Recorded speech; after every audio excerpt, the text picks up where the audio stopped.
A Netflix original film. The Wi-Fi isn't working. In the event of a global communications breakdown, do the following. Stay inside. What just happened here is happening everywhere. Avoid strangers. We've all been deserted. I don't trust them. And most importantly, do not panic. Julia Roberts. What happens next? Mahershala Ali. I knew something was coming. Leave the World Behind. Rated R. Now playing only on Netflix. Today on CityCast Chicago, from Beyonce to The Bear, this year was a big one for music and pop culture in Chicago. I've got CityCast Marketing Director Caroline Patton and Marketing Coordinator Jermaine Thomas in the building to talk about some of our favorites. It's Thursday, December 14th. I'm Jacoby Cochran, and this is what Chicago's talking about.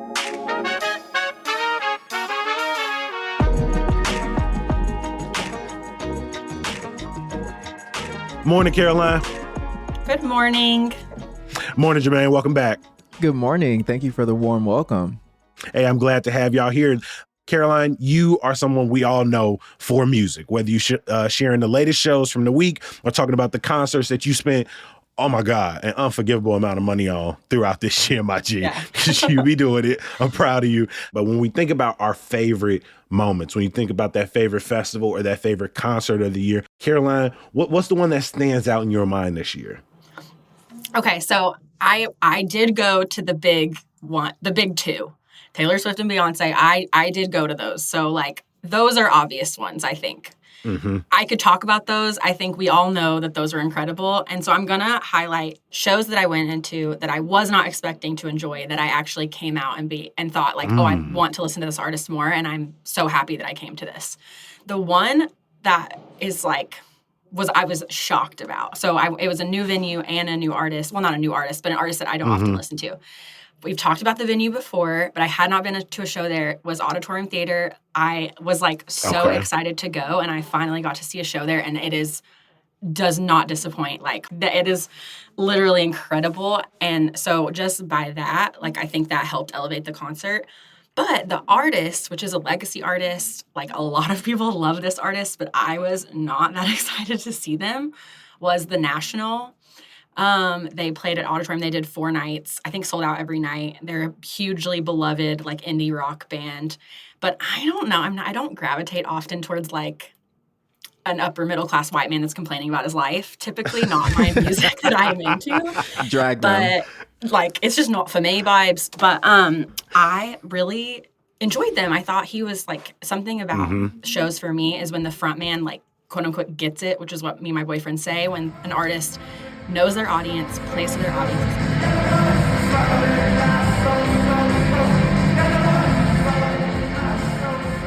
And The National, they just like they got it. Like their fans were like so into it, and their frontman was so good. And I was just like, wow, this is actually so good. I'm gonna go listen to their music, which I would not have ever really done before. I really only went because I got a free ticket.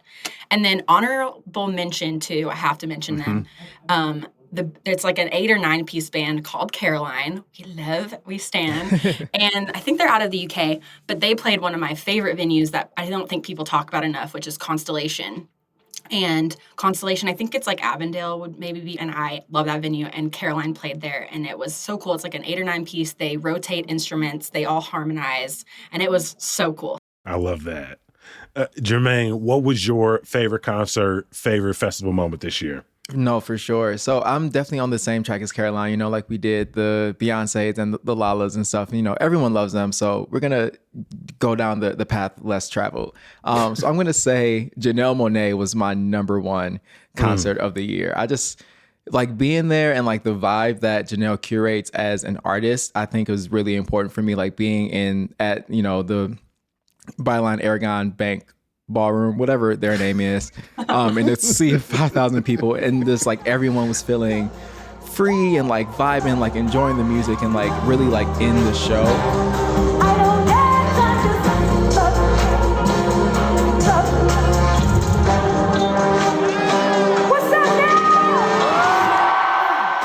The way that Janelle makes music and what their goal is to really talk about like queer like freedom and like openness and just like living life and like loving your existence, was really such like a great time for me. And that is like, that's what concerts are about, is the feeling that you get from them.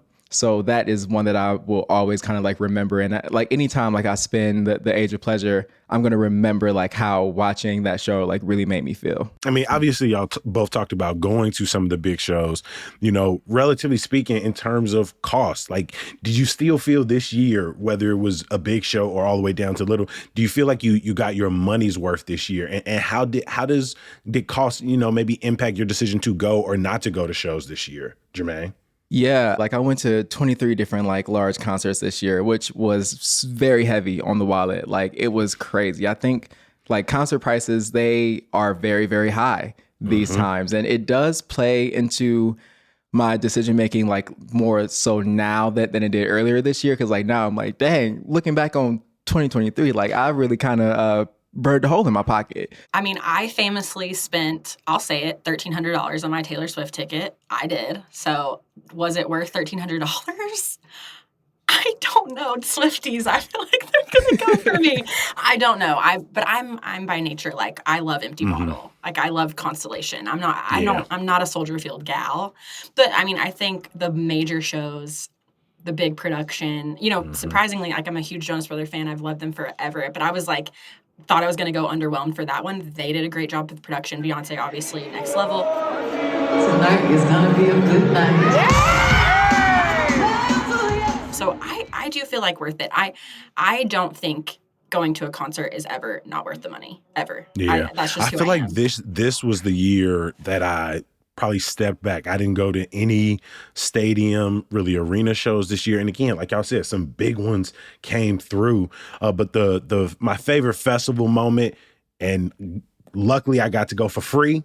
This was the first year I got some really nice photo pit passes, and I got to see Yaya Bey at Pitchfork. And Yaya's music is so dope. The performance was amazing. It was like low-key raining out there, but the pictures I got, y'all, are so damn good. And it was almost like, because at one point I was like one of the only ones down there, and at one point she like noticed and so like gave me like a pose, and I was just like, oh, this is so cool.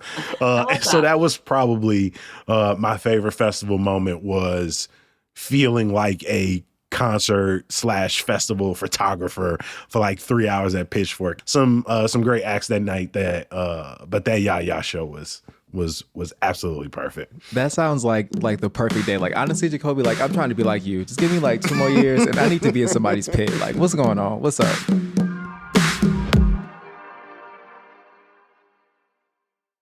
All right, so from talking about festivals and concerts to talking about your favorite songs from a Chicago artist. Jermaine, I'm gonna start with you. What was your favorite song from a Chicago artist this year?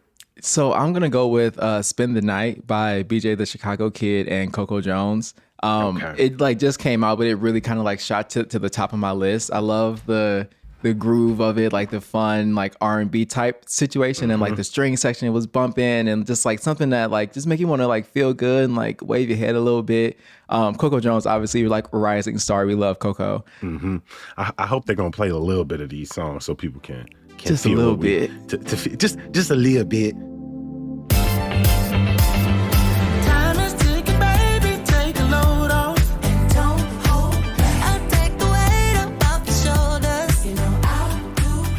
Caroline, what was your favorite song from Chicago artists this year? If you can't get a snippet, I'll sing. You want me to sing a little taste? No, I'm just kidding. You don't want me to sing.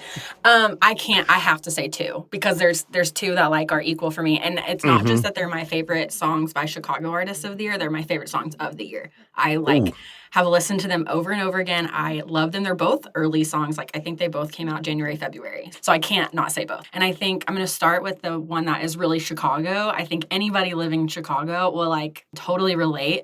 It's called Sudafed by Namdi. It's so good. Like it is so good. It's kind of a story about a guy having kind of a mental breakdown on the L and what transpires after that happens. But the music is great. The story is great. Again, like super relatable. And it's got a kind of like a little wink and a little humor to it, which I always really enjoy. I had all my tracks on the CTA, and it broke down, then I broke down and I cried out like a new baby. Great timing, an old man. And then the other song, which will be a staple in my music history for life, it's called Dickhead Blues by Kara Jackson. It's not about Chicago necessarily, but it's a great story about dickheads. I don't know if I'm allowed to say that. And it's just really humorous, but also so relatable. So, like, anybody can relate that's dated someone that's a jerk. I'm not as worthless as I once thought. I am pretty top notch. I am pretty top notch. I am pretty top notch. I'm useful. We got some BJ the Chicago Kid, some Kara Jackson, Sudafed by Namdi. Yes. So we got 3. And then I'm going to finish us off with, I think it was my favorite album of the year, came off The Patience from Mick Jenkins. Well, I think it's just one of the most, if not the most underrated like rapper in hip hop right now. And this album and this song, Michelin Star, which is the opening of the album, just felt like him coming like right out the blocks and reminding people, honestly, how just frustrated he is, how disgruntled he is with, the fact that people don't recognize just how cold this man is and how long he's been this good. Hey, speakers knock, but I didn't get it by my lonely lighters up. I gotta burn one for the homies that forever stayed down since the only island that we seen was stony water, murky. That shit felt more like the Everglades. High rises built just like sections. And so it had this very arrogant, very cocky flow to me, but it still had this wise beyond his years for a man who's only like 32 to this point. And so Michelin Star was probably my song of the year. And if you see it underneath one of them like end of the year recap videos that I'm gonna be dropping, just know I warned you here. Just know I warned you here. Between Yaya Bey at Pitchfork and taking photos of Mick Jenkins at the Silver Room Block Party, those were my 2 favorite photo pit moments. And the pictures I got out of it are just, I'm gonna have to find a place to drop them, maybe Instagram, maybe Twitter or something, so people know I ain't capping over here. That we was out here shooting. Don't gatekeep photos. We're waiting. I would like to see it. I would. I got you. Obviously, with y'all, we had to talk festivals and music, but there's some other things going on around Chicago this year, right? We're talking pop culture, and that can mean anything. Your favorite book, what was going on in Chicago TV this year, maybe Chicago fashion. Caroline, what was that big moment for you? My answer is going to be divisive, so I'm scared to say it. It's polarizing, but listen, there's nothing better after a night out about midnight, 1:30, when you're like, where do we go to next? We're going to the casino, baby. We're going to the casino, baby. Let's go. I'm ready. And so, yeah, I'm sorry. Caroline, you be at the casino, dog? I love it. And so find me at the blackjack tables at about 2:30. And we'll see how long I stay, depending on, I am a gambler by love and heart and really familial. All my family, we go to the casino on Christmas. So I am so excited. Obviously, I know it's divisive and there's still a lot that needs to be better about the casino experience in Chicago and especially the new one. But gosh dang it, I'm so excited to be able to go to casino late night. So that's my pop culture. I'm so excited. And for people who may be out of the loop, she ain't talking about Hammond. She ain't talking about in the west suburbs. We talking about opened earlier this fall, the temporary casino at Medina Temple in River North. The Bally's Casino is forthcoming at the former Chicago Tribune site. But the Bally's is open. I've only been the once. And I went on sort of a, kind of low key, kind of dead night. It wasn't really popping. But I actually haven't heard from somebody who is like, where are we going next? The casino. What has been your experience in terms of maybe the food, or you're just interacting with the people who work there, or you don't care about none of that? What's your game? blackjack. I don't know how to play anything else. I'm not wasting my money on slots. Sorry. So that's where I'm going. And it's honestly like, I love it, but my boyfriend like really loves it. So it's honestly mostly his idea to go. But I'm like, yeah, let's go. I'm getting whatever drink I'm drinking that night. And I'm chilling there for a couple hours. Not on my bingo The minimums card. are rough, though. The minimums are rough at this one. So, like, that's where I can't really stay that long. But once we get to, like, some better minimums, whew, I'm there.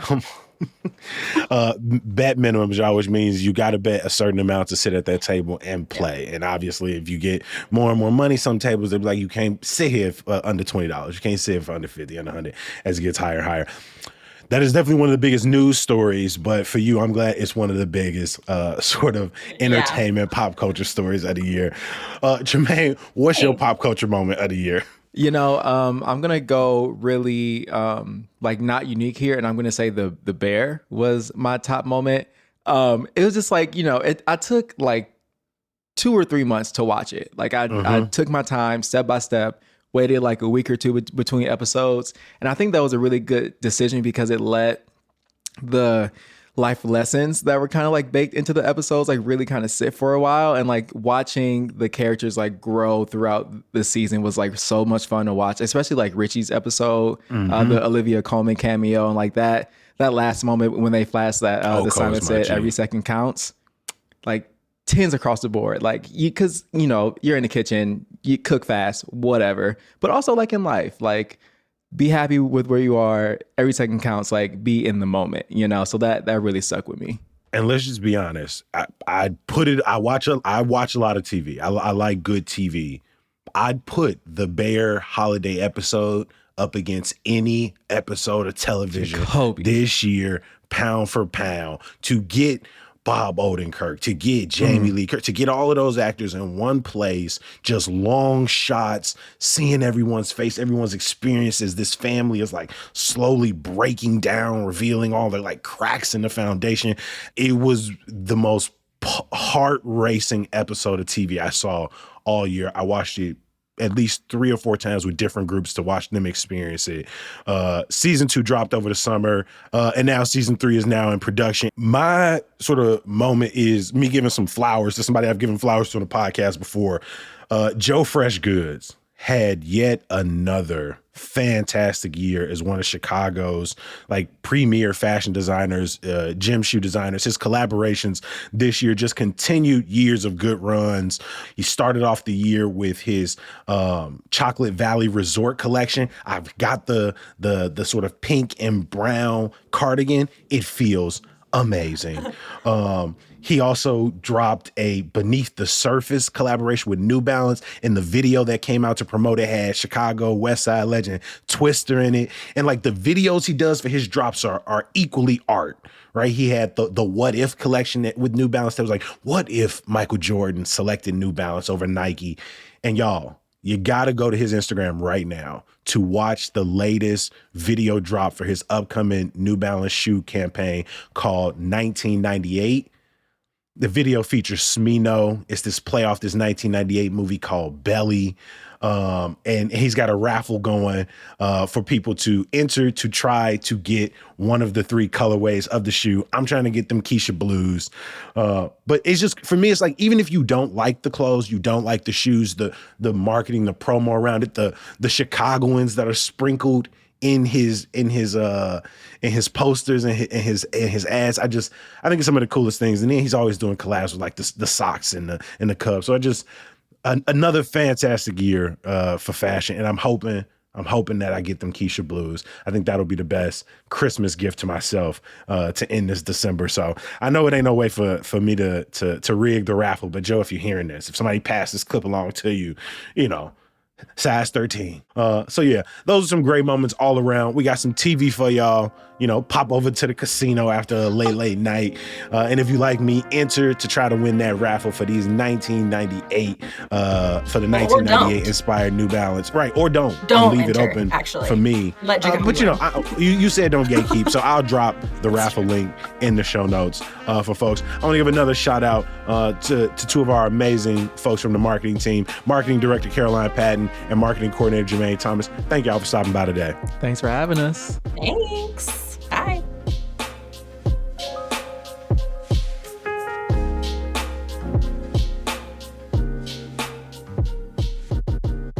Before we let you go, now is the time to become a founding member of CityCast Chicago.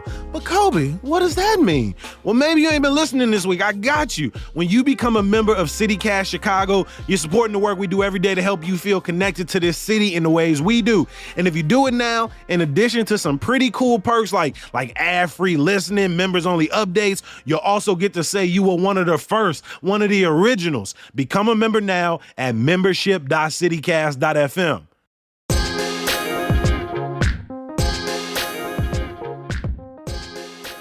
Of course, I'm not just hitting your pockets. I also got some good news for you.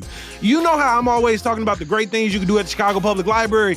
Well, here's one thing I didn't even know they had. This morning at the Douglas branch in North Lawndale and Sunday afternoon at the West Inglewood branch, you can see and learn about some real dope animals live in person. You might see a highly intelligent and chatty parrot, maybe a soft chinchilla or a real tough tortoise. Hey, they might pull up with that 4 to 5 foot python. You never know. Stay up on all the events at the public library by checking out the link in the show notes. As always, we appreciate you for listening, reading, bookmarking chicago.citycast.fm, and becoming one of the founding members. Join us here bright and early tomorrow when we're breaking down some key stories from the week with some CityCast OGs. I'm talking about Carrie Shepard and our friend Ariane Nettles. Talk to you then. Peace.